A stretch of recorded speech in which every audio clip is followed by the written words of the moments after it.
Good morning, class 7th. Students, we have started a new chapter number 5, Women Change the World, and we have done several topics regarding this chapter. And in today's class, we are discussing these topics. So let's start with the first topic, schooling and education today.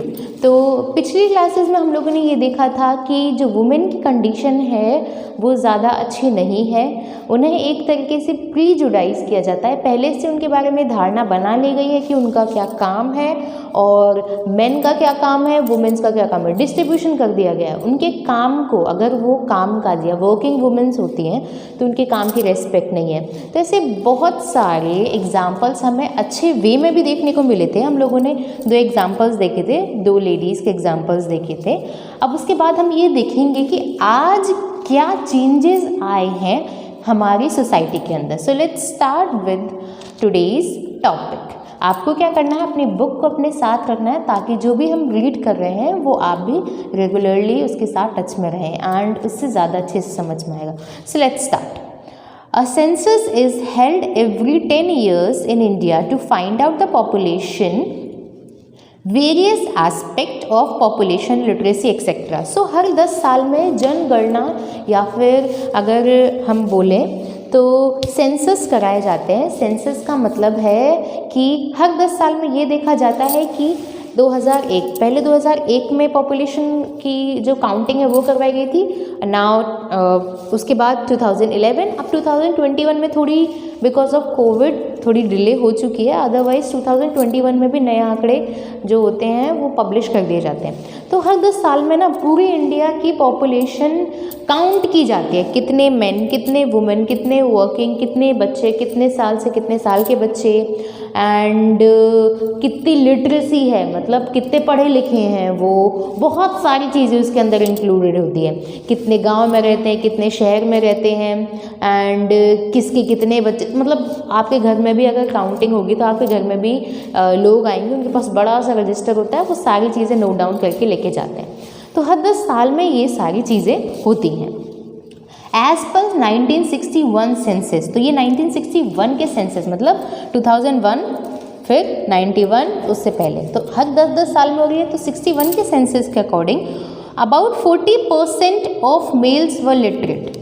Now literate मतलब पढ़े लिखे हैं, तो 1961 के according कितने percent जो mail हैं वो पढ़े लिखे हैं? 40%। They could at least right their names, अपना नाम वो लिख सकते थे। Only 15% of all girls and women could write their names. अब यहाँ पर 40% है एंड वुमेन्स के लिए अगर हम बोले तो वो 15% है ओनली।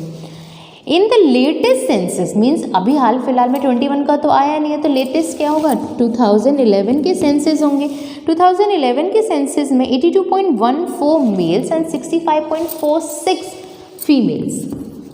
यहाँ पर हम इन सेंसस को राउंड फिगर में लिखते हैं 82% एंड 65%। सो ये है लिटरेसी रेट या लिटरेट रेट कि इतने 82% मेल लिटरेट है एंड 65% अराउंड वुमेन्स लिटरेट हैं। तो हम लोग इन रिजल्ट्स को देख के कह सकते हैं कि बहुत चेंजेस आए हैं हमारी सोसाइटी के अंदर वुमेन्स को लेकर।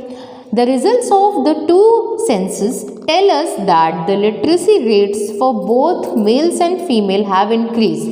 दोनों के बड़े हैं, ऐसा नहीं है कि सिर्फ और सिर्फ फीमेल के बड़े, मेन के भी बड़े हैं। But the gap between the literate men and women has still not bridged subsequently. Now अब यहाँ जो गैप है 40 और 15 का परसेंट का गैप है, बहुत बड़ा गैप है। और वहीं पर हम आगे इस सेंसस की बात करें तो गैप अभी भी इसमें है। बात ये है कि ये बराबर क्यों नहीं है, या फिर ये लोग मतलब वुमेन की ज़्यादा क्यों नहीं है, ऐसा ही क्यों है कि मेन की यहाँ पर ज़्यादा है। तो लिटरेसी रेट बिल्कुल बड़े हैं बट गैप्स भी हैं अभी भी दोनों लिटरेसी रेट के अंदर। There are several reasons why children of various castes leave school at different ages. This is clear from the study of a table that shows the percent of girls and boys who drop out of school from different social groups. Now आपके नीचे एक table है, ठीक है, ये table आप इस colour को हम जो हाईलाइटेड कलर है उसको पहले पढ़ते हैं। Percentage of girls and boys drop out from the school. अब देखिए, सबसे पहले boys primary class, elementary, secondary, मतलब 1 से 5 तक बच्चे हैं 34, ठीक है। फिर 52, फिर 61, SC ST यहाँ पर सब चीज़ें इंक्लूडेड है, ठीक है। एलिमेंट्री, सेकेंडरी 9 से 10 तक के। तो यहाँ पर नीचे आपको सारी की सारी टेबल्स दी गई हैं। अब हम देखेंगे the drop out of rate of ST SC girls are more than that of all girls, meaning that Dalit and Adivasi girls are likely to remain in schools to finish their education। तो हम यहाँ पर drop out जो girls ST SC की हैं, अगर हम उनकी परसेंटेज देखें तो उनकी परसेंटेज कम है। इससे पता चलता है कि जो दलित है या जो पिछड़ी जाति की जो गर्ल्स हैं वो ज़्यादा आगे तक पढ़ लिख नहीं पाती है। इसी वजह से as per 2011 census more Muslim girls drop out from school than ST SC girls. A Muslim girl remain in school for about 3 years while girls from other communities study for around 4 years। मतलब जो मुस्लिम girls भी हैं वो भी कम पढ़ लिख पाती हैं 3 साल तक अराउंड, और अदर कम्युनिटी की बात करें तो वो ज़्यादा पढ़ लेती है उनसे around 4 years। The drop out rate of the girls is more than that of boys. और मतलब अगर स्कूल छोड़ने की बात की जाए तो गर्ल्स की जो पॉपुलेशन है वो स्कूल छोड़ने में ज़्यादा है बशर्ते बॉयज़ के कंपैरिजन में ना। अब रीजंस क्या हैं? Childrens from the lower caste, जो लोअर कास्ट के बच्चे होते हैं वो स्कूल जल्दी क्यों छोड़ देते हैं? पहला रीज़न है लैक ऑफ प्रॉपर स्कूल, पहली बात है जो ग्रामीण इलाके हैं वहाँ पर स्कूलों की कमी है। प्राइमरी स्कूल बना दिए, अब उससे अपर प्राइमरी आपको पढ़ना है तो आपको गांव के बाहर जाना पड़ेगा। लड़के चले जाते हैं, लड़कियों को जाने में रेस्ट्रिक्शंस होती है, मतलब उन पर पाबंदियाँ होती है, बाहर जाओगे, सेफ़ नहीं है। तो मतलब इसी वजह से वो सिर्फ और सिर्फ कम पढ़ पाती हैं क्योंकि बाहर जाना पड़ता है, गांव में स्कूल्स प्रॉपरली नहीं है, कमी है उनकी। Second, lack of good teachers in rural areas. जो टीचर्स होते हैं वो भी शहरों में ज़्यादा पढ़ाना, अपनी फैसिलिटीज़ को देखना ज़्यादा प्रेफर करते हैं बशर्ते वो गांव में जाके पढ़ाएं। तो जब टीचर्स नहीं हो पाते हैं तो उन्हें एक मोटिवेशन नहीं मिल पाती है। बिकॉज ऑफ दिस गर्ल्स, या फिर अगर हम बोले जो अदर कास्ट की जो गर्ल्स है उनकी पढ़ाई छूट जाती है। पॉवर्टी मीन्स गरीबी। Many families do not have enough income to educate girls। पैसे नहीं होते उनके पास, एंड वो सिर्फ और सिर्फ बॉयज़ की स्टडी में, मतलब आपको क्या करना है, बड़े होके आपको घर ही तो संभालना है, इससे अच्छा आपकी पढ़ाई में क्यों पैसे वेस्ट किए जाए, हम लड़के की पढ़ाई में क्यों ना इन्वेस्ट करें। तो बॉयज़ की पढ़ाई पर ज़्यादा ध्यान दिया जाता है बशर्ते गर्ल्स की पढ़ाई पर। प्रॉपर कन्वेंस नहीं है, मतलब आने जाने की सुविधाएं नहीं है गर्ल्स के लिए। डिस्क्रिमिनेशन होता है उनकी कास्ट को लेकर। तो ये सारे रीजंस हैं जिसकी वजह से जो वुमेन्स हैं उनकी कंडीशन लिटरेसी में बहुत कम है, या उनका जो कंट्रीब्यूशन है वो थोड़ा कम देखने को मिलता है ना। Women's movement. The struggle of women to gain equality with men in the society may be termed as women's movement। अब वुमेन मूवमेंट मतलब, मूवमेंट का मतलब है कोई आंदोलन तभी चलेगा, कोई हम बोलेंगे सत्याग्रह तभी होगा जब हम किसी बात से अग्री नहीं करते हैं। तो जब डिस्क्रिमिनेशन हो रहा है गर्ल्स और बॉयज़ के बीच में, तो उसी डिस्क्रिमिनेशन को दूर करने के लिए, इक्वालिटी लाने के लिए जो सोसाइटी में हम लोग हमारा इनपुट डालेंगे उसे हम वुमेन्स मूवमेंट के नाम से जानेंगे। The main objective of women's movement is spreading awareness and fighting discrimination. Movement का मतलब ये नहीं हम धरने में बैठ गए, हम अनशन कर रहे हैं, ये सारी चीज़ें नहीं। हमारा मकसद है इक्वालिटी लाना, बराबरी पर अपने आप को खड़ा करना, डिस्क्रिमिनेशन नहीं होना चाहिए, ये हमारा मकसद है। इस बारे में अवेयरनेस फैलानी, जागरूकता फैलानी है।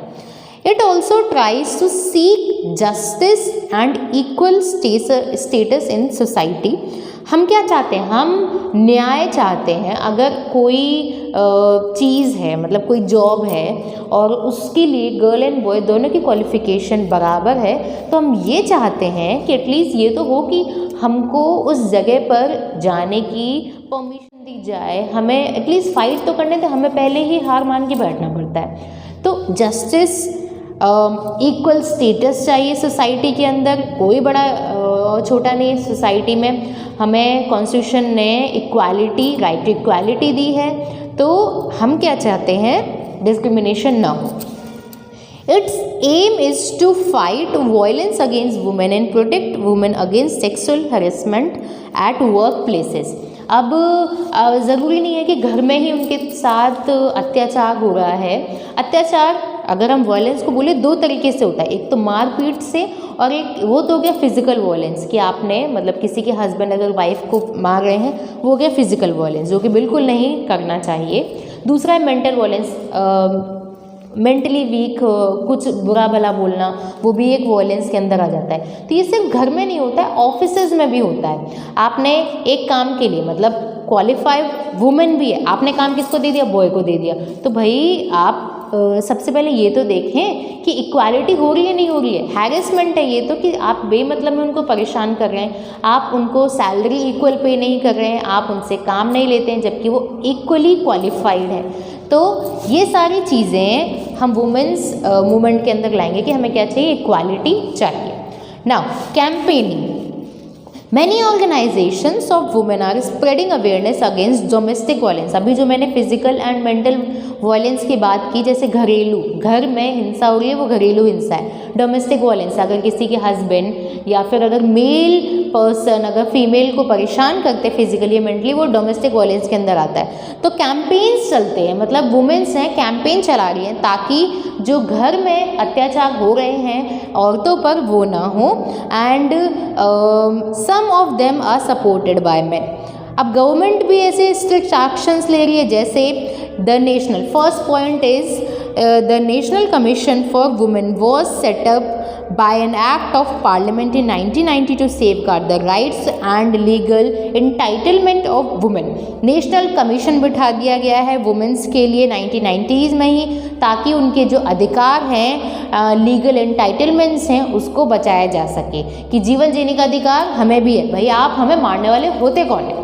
Second point, the Supreme Court formulated guidelines in 1997 to protect women against sexual harassment। किसी भी तरीके से अगर उनका हैरेसमेंट हो रहा है एजुकेशन इंस्टीट्यूट में या वर्क प्लेसेस में, तो बिल्कुल वो प्रोहिबिटेड है, ऐसा नहीं होना चाहिए। तो गाइडलाइंस तय की गई हैं किसके द्वारा, सुप्रीम कोर्ट के द्वारा। कब, 1997 में। तो गवर्नमेंट भी हमारे साथ है। The third point is a law was passed in 2006 to give women who face physical and mental violence within their homes। घरों में जो हिंसा हो रही है उसके बारे में भी एक लॉ पास हो चुका है 2006 में, और उनके लीगल प्रोटेक्शन के लिए अगर उन पर अत्याचार हो रहे हैं तो वो पुलिस में जाकर किसी के खिलाफ भी कंप्लेन कर सकती हैं, चाहे वो उनके हस्बैंड हो, उनकी mother in law, father in law, brother in law, sister in law, कोई भी हो। 2006 में ये लॉ पास हो चुका है। Now fourth point, law of inheritance for women, Hindu succession amendment act 2005 was passed in 2005 by the parliament. The law envisages that all sons, daughters and their mothers will get an equal share of father's agricultural land. This law is applicable to the Hindu community only। अब देखिए, father की property है तो ऐसा होता है ना, वंश चलाने का काम किसका होता है, लड़के का काम होता है, पर ऐसा नहीं है। जो फादर की प्रॉपर्टी है उसमें उनकी वाइफ, उनके सन, उनकी डॉटर सभी का बराबर हक होगा, सिर्फ और सिर्फ बॉय का ही हक नहीं होगा। Now fifth point, women groups campaign against dowry. Dowry means दहेज। जब शादी होती है तो एक्सपेक्ट किया जाता है, पता नहीं क्यों एक्सपेक्ट किया जाता है कि गर्ल की फैमिली से पैसे आने चाहिए। मतलब गर्ल आ रही है उनके घर में, वो बहुत नहीं है, उन्हें क्या चाहिए, डाउरी चाहिए, पैसे चाहिए। तो डाउरी एक्ट भी पास हो चुका है, लॉ फॉर्म हो चुका है कि अगर आप डाउरी लेंगे तो ये पनिशेबल ऑफेंस है। एंड डाउरी का मतलब money from the brides family, जो दुल्हन है, जो लड़की है, उसकी फैमिली की तरफ से पैसे लेना, उसे हम डाउरी बोलेंगे। Now the next point, special measures have taken by the government to ensure. और भी बहुत सारे राइट्स इक्वल, मतलब उनकी राइट्स को बचाने के लिए जो गवर्नमेंट है वो उनको एडुकेट करती है वुमेन्स को, गर्ल्स को, ताकि वो अपने अधिकारों के लिए लड़े, उन्हें जाने। Through government efforts, women now have access to affordable and quality health care. Government की नहीं कोशिश उसकी वजह से जो आज की जनरेशन है उसको क्वालिटी हेल्थ केयर मिल रहा है, affordable and quality health care.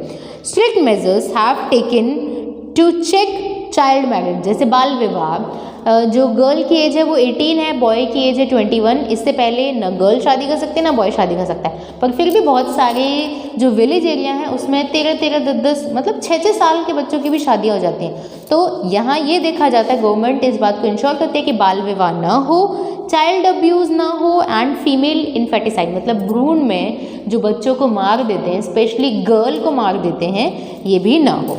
Now last point is raising awareness. इन सभी का उपाय क्या है? अवेयरनेस फैलानी है हमें ताकि ये सारी चीज़ें ना हो. क्या नहीं हो? In order to spread awareness about the right to equality and for eradication of violence against women, women's movement propagates its message through rallies, protest, street plays and through the media. ये सारे जरिए हैं, जैसे media के जरिए हम लोग rally निकाल रहे हैं ताकि वुमेन्स अपने आप को एम्पावर समझे, किसी से कम ना समझें. So by this point we have completed our chapter number 5. I hope you all have understood all the topics very well. इसको समझने से ज़्यादा अपनी जो लाइफ है उसमें प्रैक्टिकली आप इम्प्लीमेंट भी करें, तभी इस चैप्टर का जो निचोड़ है वो निकलेगा. अपनी लाइफ में भी इन सभी चीज़ों को लाएं कि क्वालिटी है, आपकी मदर जो काम कर रही हैं वो आपके फादर के ऑफिस के काम के ही बराबर है, किसी का काम छोटा बड़ा नहीं होता है. So that's it for today's class. Thank you.